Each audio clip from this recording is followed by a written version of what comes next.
So I've been mostly modelling organic models, so just grass, trees, and weird alien spirally trees. Challenge, I think, is just mainly organic modelling, since I'm used to hard surface modelling. It's a challenge to actually get the right sort of organic look. Now I've done a bit of kit bashing for the robots, which is fairly easier, but at the same time, the challenge facing is making it all modular and fitting together piece by piece. What else? The team. Think we finally bonded super well. Way. There's no hate yet. It's been a fun few weeks.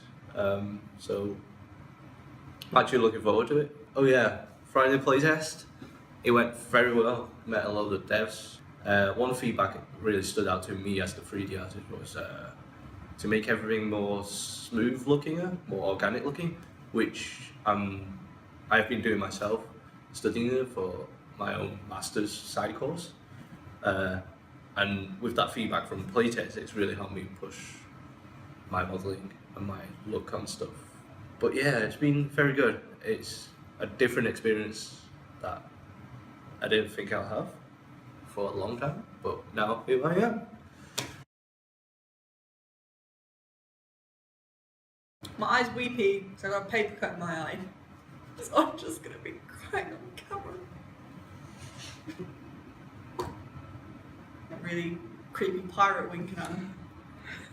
So, last week, it was the end of last week, so last Friday, our hub was nice enough to get some developers in to playtest our game as well as Broken Pixels, which was really good because at that point, all I had level-wise, we had a small little area just to test out mainly how the terrain works with actual 3D models and how it looks.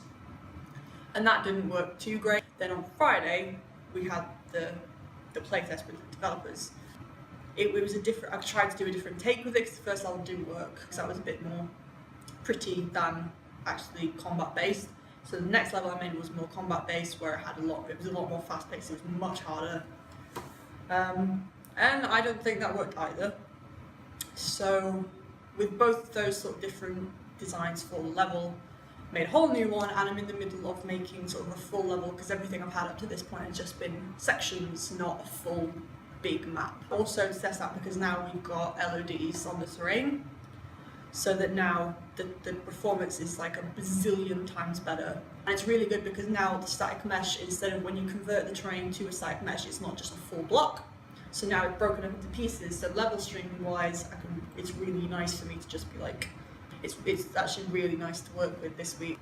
In terms of the actual level, we did need something to explain the difference between ammo and the modifier on the gun. So the way that I've done it now, it only takes 30 seconds to actually play through that, but by then you've already understood exactly what you're doing. You're like, cool, this is how this works.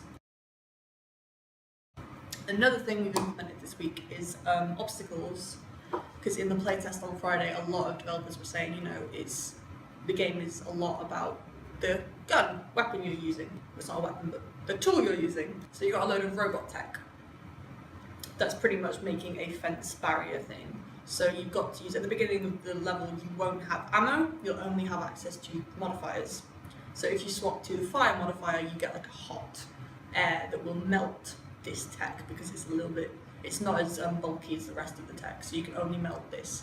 And you need all 4 players, or however many players are in the game at the time, to melt this together so you can move on. The reason we did that was because, again, at the playtest, people were saying, you know, there's not a lot of encouragement for cooperative play.